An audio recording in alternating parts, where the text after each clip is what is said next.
शरीर में जमी गंदगी कैसे निकालें, 3 चरणों में अपने शरीर को डिटॉक्स करें। नमस्ते।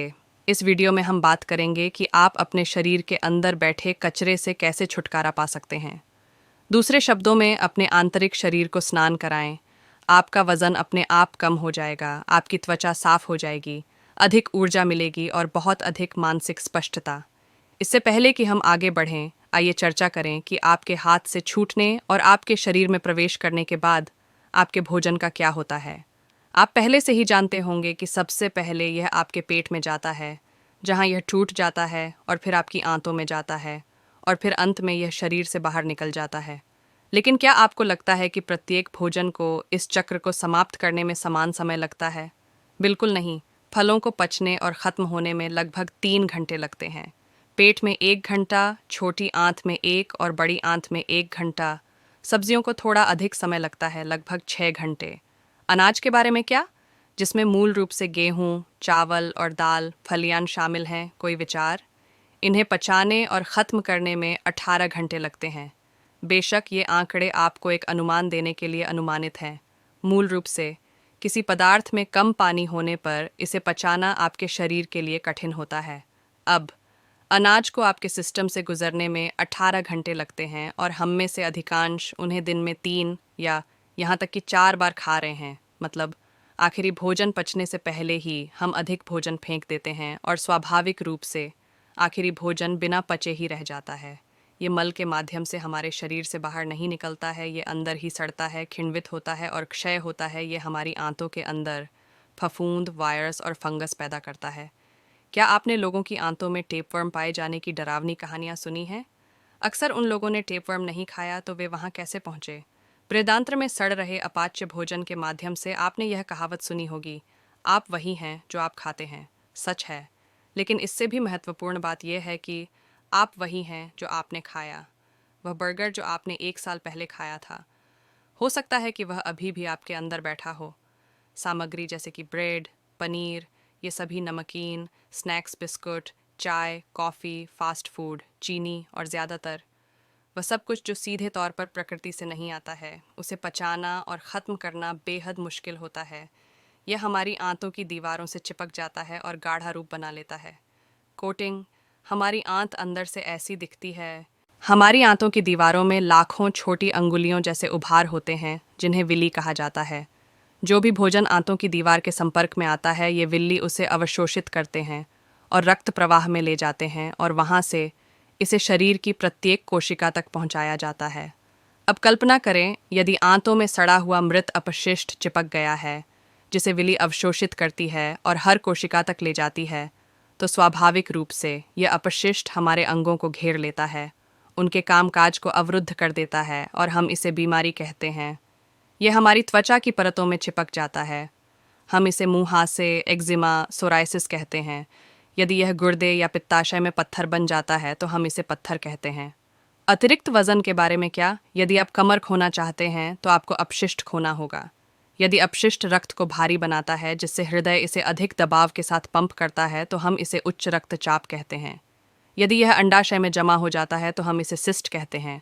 और यहाँ आता है पीसीओडी, मासिक धर्म संबंधी विकार जैसी समस्याएं। यदि यह हमारी आंतों में चिपक जाती है तो हम इसे कब्ज कहते हैं और कब्ज सभी बीमारियों में से एक है। यदि यह अपशिष्ट वायुमार्ग में फंस जाता है, जिससे सांस लेना मुश्किल हो जाता है, हम इसे अस्थमा कहते हैं। अगर यह धमनियों की दीवारों के अंदर प्लैक बनाता है तो हम इसे कोलेस्ट्रॉल कहते हैं। आज ये कचरा एक छोटी सी समस्या के रूप में प्रकट हो सकता है, लेकिन अगर हम इसे साफ नहीं करते हैं तो कल यही कचरा हमारे सामने आएगा।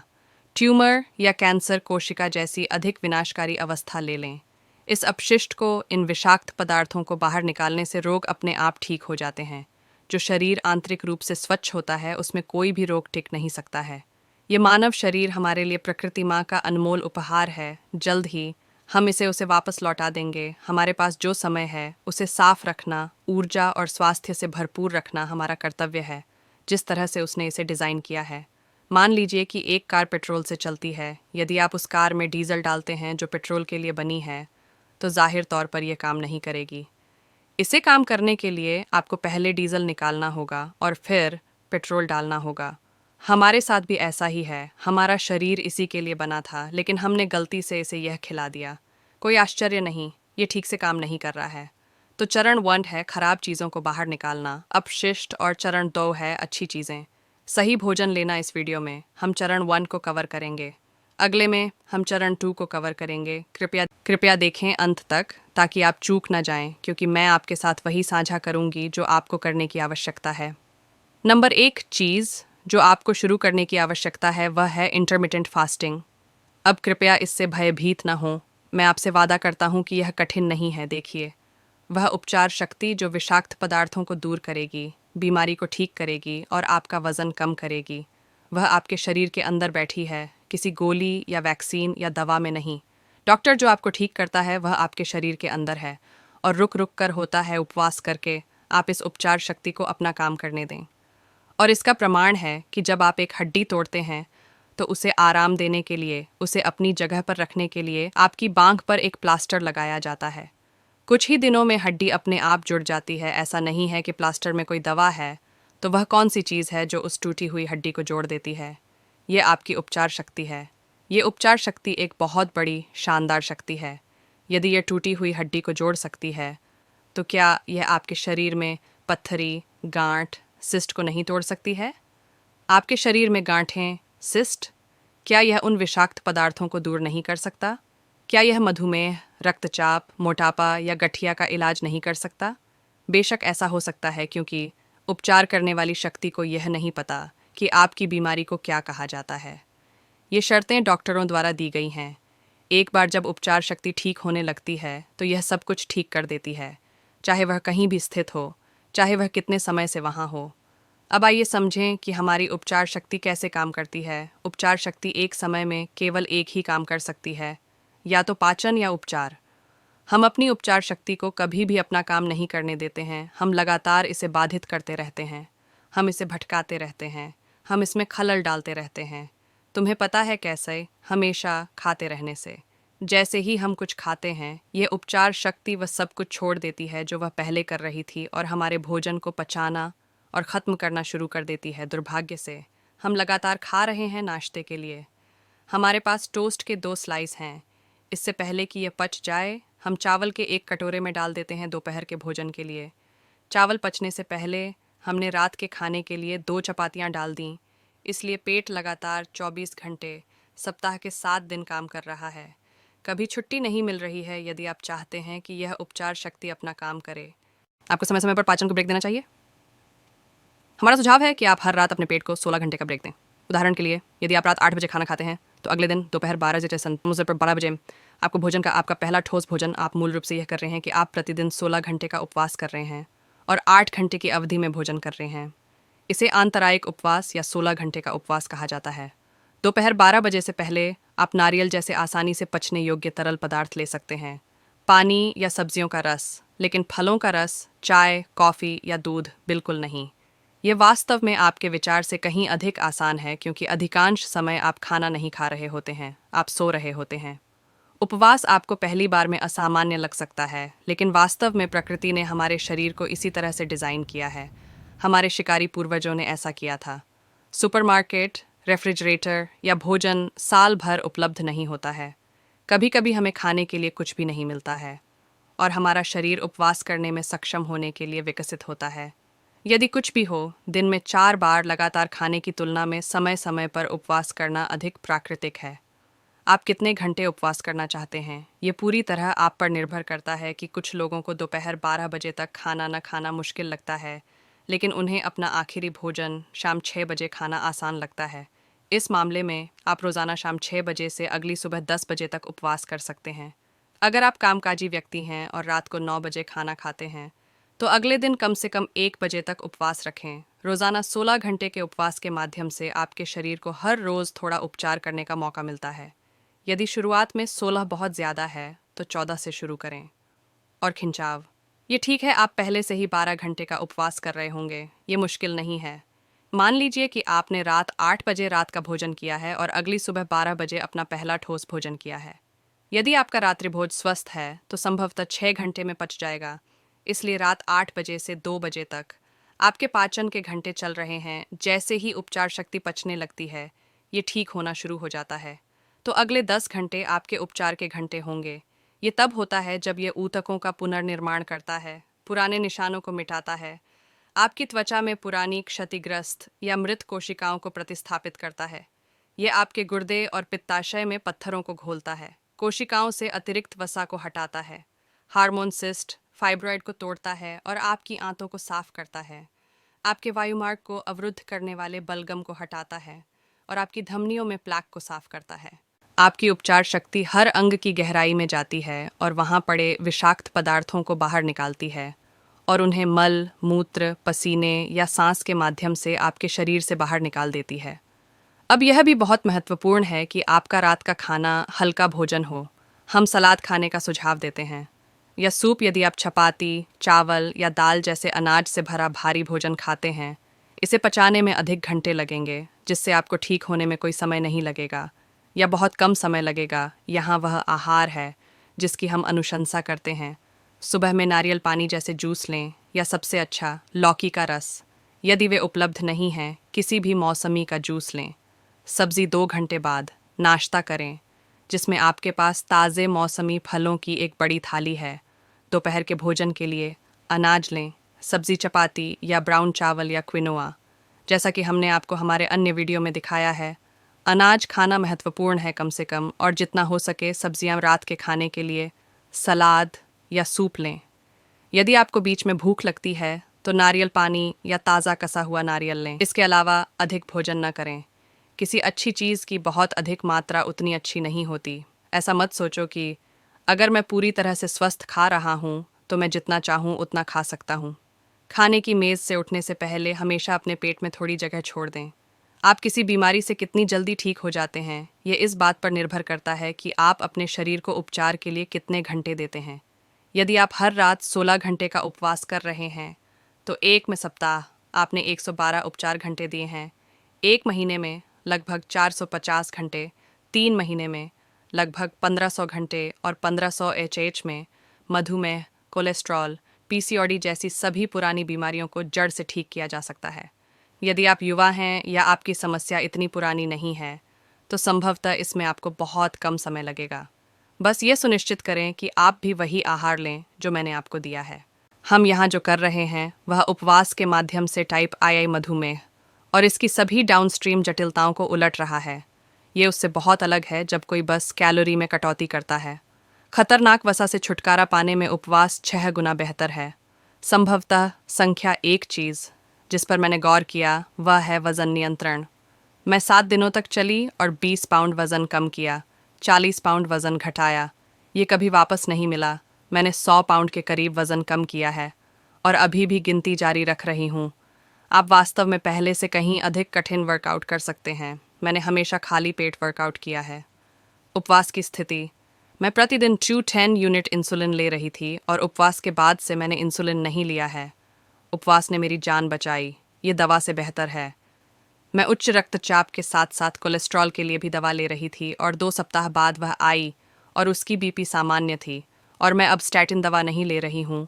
उपवास चक्र कीमोथेरेपी जितना ही शक्तिशाली है। ये देखते रहें कि गांठ तब तक कम हो जाए। 21 वर्षों से मैं कैंसर मुक्त हूँ। मेरा मतलब है कि हर धर्म हमें उपवास करने के लिए कहता है, चाहे वह रोज़ा हो या एकादशी या गुड फ्राइडे। मैंने आयुर्वेद, प्राकृतिक चिकित्सा, योग जैसे भारत के समृद्ध कालातीत विज्ञानों को पढ़ा है और वे सभी इस एक बुनियादी सिद्धांत से सहमत हैं। जब आपको इसके बारे में सोचने की ज़रूरत नहीं है। दोपहर तक खाना, आप बहुत अधिक उत्पादक होते हैं। आप दिन में अधिक काम करते हैं क्योंकि आप भोजन के बारे में नहीं सोचते रहते हैं। ठीक है, चलिए आगे बढ़ते हैं। इस वीडियो को अंत तक देखें क्योंकि मैंने अपने गुरुओं से 2 और शक्तिशाली चीज़ें सीखी हैं जो वास्तव में आपकी आंतरिक सफाई को शुरू कर सकती हैं। कृपया इस वीडियो को अपने सभी दोस्तों और परिवार के साथ साझा करें ताकि प्रकृति के बारे में यह अनमोल ज्ञान घर घर तक पहुंचे और हर कोई बिना दवा के ठीक हो सके। नंबर 2, एनीमा है। यदि आपको लगता है कि आप अंदर से भरे हुए नहीं हैं क्योंकि आप हर रोज़ बाथरूम जाते हैं, इसका मतलब यह नहीं है कि आपका बाथरूम बंद नहीं है। मान लीजिए कि आप 30 साल के हैं। क्या आपने कभी 30 साल पुराने घर के प्लम्बिंग पाइप देखे हैं? ज़रूर, पानी और सीवेज उनके माध्यम से बह रहा है, लेकिन 30 वर्षों के बाद उस पाइप में इतना अधिक कचरा जमा हो गया है कि किसी भी चीज़ के लिए उसमें से निकलना मुश्किल है। हमारे साथ भी ऐसा ही है। और हर दिन इस कचरे का अधिक से अधिक हिस्सा आपके अंदर फंस रहा है। जब आप अप्राकृतिक भोजन खाते हैं, आपको कुछ ऐसी चीज़ों की ज़रूरत है जो इस सख्त परतदार चीज़ को पूरी तरह से घोल दे, बिल्कुल काले सख्त पत्थर की तरह, जो आपके बर्तनों के तले से चिपक जाता है। आप इससे कैसे छुटकारा पा सकते हैं? आप इसे पानी में भिगो दें। पानी एक सार्वभौमिक विलायक है और पर्याप्त समय दिए जाने पर यह लगभग किसी भी चीज़ को घोल देता है। ठीक है, तो आपकी आंतों में पानी कैसे जाता है? एनीमा के माध्यम से। ऐसा कुछ खरीदें जो कुछ इस तरह दिखता हो। कुछ केमिस्ट ये चीज़ें ले जाते हैं, लेकिन इसे ऑनलाइन ढूंढना आसान है। ये सस्ता है। इसे 2 बार धो लें और फिर लगभग 200-300 मिलीलीटर साफ पानी लें और इसे अपने एनीमा पॉट में डालें। सबसे अच्छी जगह ऐसा करने के लिए बाथरूम के सिरे को नारियल या जैतून के तेल जैसी किसी प्राकृतिक चीज़ से चिकना करें। इसे शेल्फ जैसी किसी चीज़ पर रखें। इसे आपके बट से ऊंचा होना चाहिए। इसे करने के कई तरीके हैं। फर्श पर घुटनों के बल बैठ जाएं। पाइप को अपने मलाशय में लगभग 2 इंच तक चिपका लें। टिप को एक हाथ से पकड़ें ताकि वह बाहर न गिरे। पानी को अपनी आंतों के अंदर खाली होने दें। फिर पाइप को बाहर निकालें और पानी को लगभग 10 मिनट तक अंदर रोक कर रखें, अपने पेट की दक्षिणावर्त दिशा में, और फिर एंटी क्लॉकवाइज दिशा में मालिश करते हुए चलें। जमी हुई गंदगी अपनी जगह छोड़ने लगेगी। जब आपको दबाव महसूस होगा तो आप बाथरूम जाएंगे और यह देखकर आश्चर्यचकित रह जाएंगे कि आपकी आंतें कितनी गंदगी से भरी हुई हैं। ये पूरी तरह से सुरक्षित एवं प्राकृतिक है। ये अस्वाभाविक है कि हम अपने सिस्टम में मौजूद सभी कचरे के साथ अपने घर से, अपनी कार से, अपने कार्यालय तक जाते हैं। जब मुझे पहली बार इससे परिचित कराया गया तो मैंने अपने गुरु से कहा, आप जो भी सुझाव दे रहे हैं मैं वह सब करूंगी, लेकिन एनिमा नहीं करूंगी। मैं बहुत डर गई थी, लेकिन यकीन मानिए, इसे एक बार करने के बाद ही यह इतना सामान्य हो गया। हम कभी नहीं कहते, हाँ मैं अपने दांत ब्रश नहीं करना चाहता क्योंकि वे गंदे हैं।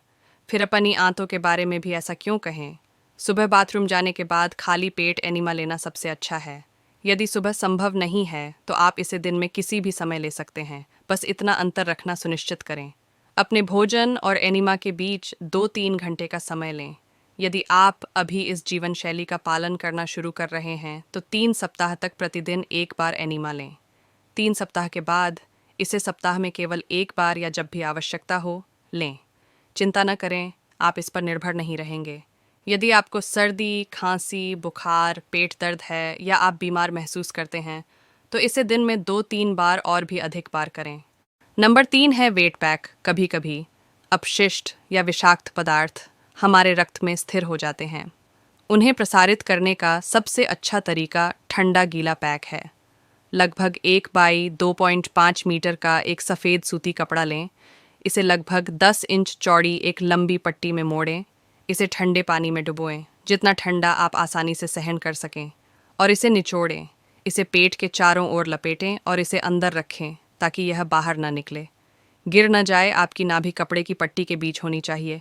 एक और सूती पट्टी लें, इस बार बहुत छोटी। इसे ठंडे पानी में डुबोएं और अपनी गर्दन के चारों ओर लपेटें। एक और ठंडी पट्टी लें और अपने माथे के चारों ओर लपेटें। आप सूती कपड़ा खरीद सकते हैं और इसे सिलवा सकते हैं। वेट पैक लगाने के बाद आप इसके ऊपर अपने कपड़े पहन सकते हैं और अपना काम जारी रख सकते हैं।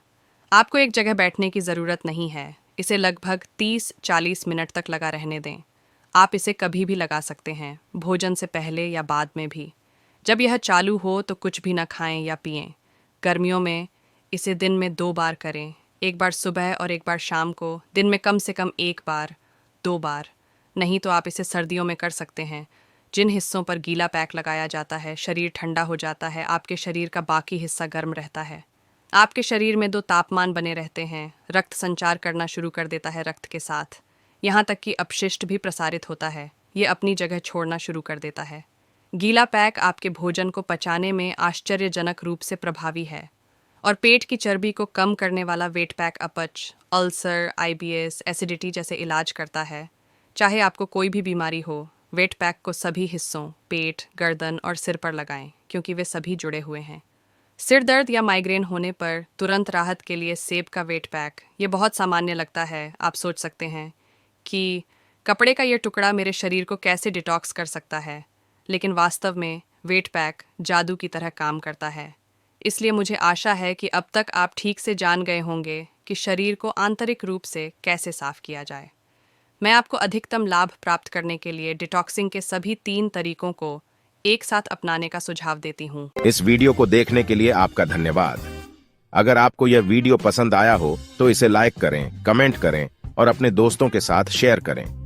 हमारे चैनल को सब्सक्राइब करना न भूलें ताकि आप हमारे आने वाले स्वास्थ्य वीडियो से अपडेट रहें।